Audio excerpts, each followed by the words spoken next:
ನೋಡ್ರಿ, ಜಾತಿ ಗಣತಿ ವಿಚಾರದಲ್ಲಿ ನಾವು ಯಾವ ಜಾತಿ ವಿರೋಧಿಗಳಲ್ಲ, ಫಸ್ಟ್ ಆಫ್ ಆಲ್ ಹೇಳ್ತೀನಿ. ಆದರೆ ಮಾಡಿದಂಥ ಜಾತಿ ಗಣತಿ ವರದಿ ಸಮೀಕ್ಷೆ ವೈಜ್ಞಾನಿಕ ಆಗಿಲ್ಲ. ಯಾವ ಜಾತಿಗೂ ಅನ್ಯಾಯ ಆಗಬಾರ್ದಲ್ಲ. ಈಗ ಆಯಿತು, ಈಗ ನಮ್ಮ ಮನೆಗೆ ಬಂದು ನಿಮ್ಮ ಮನೇಲಿ ಎಷ್ಟು ಜನ ಇದ್ದೀರಿ ಲಿಂಗಾಯತರು ಅಂತ ಯಾರನ್ನ ಕೇಳಿದ್ರಾ? ಈಗ ಇಲ್ಲಿ ನಮ್ಮ ಅಲ್ತಾಫ್ ಖಾನ್ ಪಠಾಣ್ ಮನೆಗೆ ಹೋಗಿ ಕೇಳಿದ್ದಾರೆ ಎಷ್ಟು ಜನ ಇದ್ದಾರಂತ, ಹನುಮಂತಪ್ಪನ ಮನೆಗೆ ಹೋಗಿ ಕೇಳಿದ್ದಾರೆ ಎಷ್ಟು ಜನ ಇದ್ದೀರಿ ನಿಮ್ಮ ಮನೆಗೆ ಅಂತ. ಮನೆಗೆ ಹೋಗಿ ಸಮೀಕ್ಷೆಯನ್ನು ಮಾಡಬೇಕಲ್ಲ.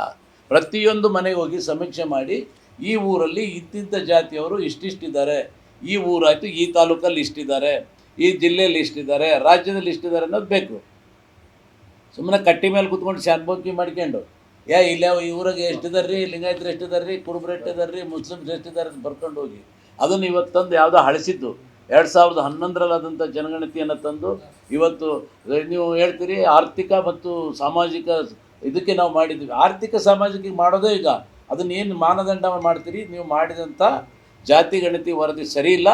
ಪುನಃ ಮತ್ತೊಮ್ಮೆ ಜಾತಿ ಗಣತಿ ವರದಿಯನ್ನು ವೈಜ್ಞಾನಿಕವಾಗಿ ಸವಿಸ್ತಾರವಾಗಿ ಪ್ರತಿಯೊಂದು ಮನೆಗಳಿಗೆ ಹೋಗಿ ಮಾಡಿ ಅದೇನು ಬರ್ತದೆ ಅದನ್ನು ನಾವು ಯಾರೂ ವಿರೋಧಿಸಲ್ಲ.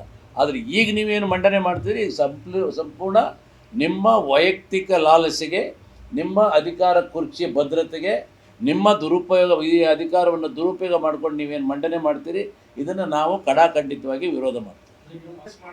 ಅಲ್ಲ, ಯಾವುದು ಮೈನಸ್ ಇಲ್ಲ ಇವ್ರಿಗೆ, ಏನೂ ಇಲ್ಲ. ಹಳಸಿದ ವರದಿಯಪ್ಪ 2011 14 ವರ್ಷದ ಹಿಂದಿನ ವರದಿಯನ್ನು ತಗೊಂಬಂದು ಈಗ ಯಾಕೆ ಕೊಡ್ತೀರಿ? ಸಿದ್ದರಾಮಯ್ಯನವರು ನೀವು 13ರಿಂದ 18ರವರೆಗೂ ಮುಖ್ಯಮಂತ್ರಿ ಆಗಿದ್ರಲ್ಲ, ಆವಾಗ ಮಂಡನೆ ಮಾಡ್ಬೋದಿತ್ತಲ್ಲ. ಹಾಗಾದ್ರೆ ಅವಾಗ ಇನ್ನೂ ಫ್ರೆಶ್ ಆಗಿತ್ತು, ಯಾವುದು 2-3 ವರ್ಷ ಆಗಿತ್ತು ಆಗಿ, ಆವಾಗ ಯಾಕೆ ಮಂಡನೆ ಮಾಡಿಲ್ಲ? ಈಗ ಯಾಕೆ ಮಾಡ್ತಾಯಿದ್ದೀರಿ? ಉದ್ದೇಶ ಏನು? ನಿಮ್ಮ ಕುರ್ಚಿ ಅಲ್ಲಾಡ್ತಾ ಇದೆ ಅಂತೇಳಿ ನೀವು ಅದನ್ನು ಬೇರೆ ಜನರು ಡೈವರ್ಟ್ ಮಾಡೋಕ್ಕೆ, ಆಮೇಲೆ ಯಾರ್ದೋ ತಲೆ ಮೇಲೆ ಏನೋ ಹೇರೋಕ್ಕೆ ನೀವು ಹೊರಟ್ರೆ ಅದನ್ನು ಜನ ಒಪ್ಪೋಲ್ಲ, ನಾವು ಒಪ್ಪೋಲ್ಲ.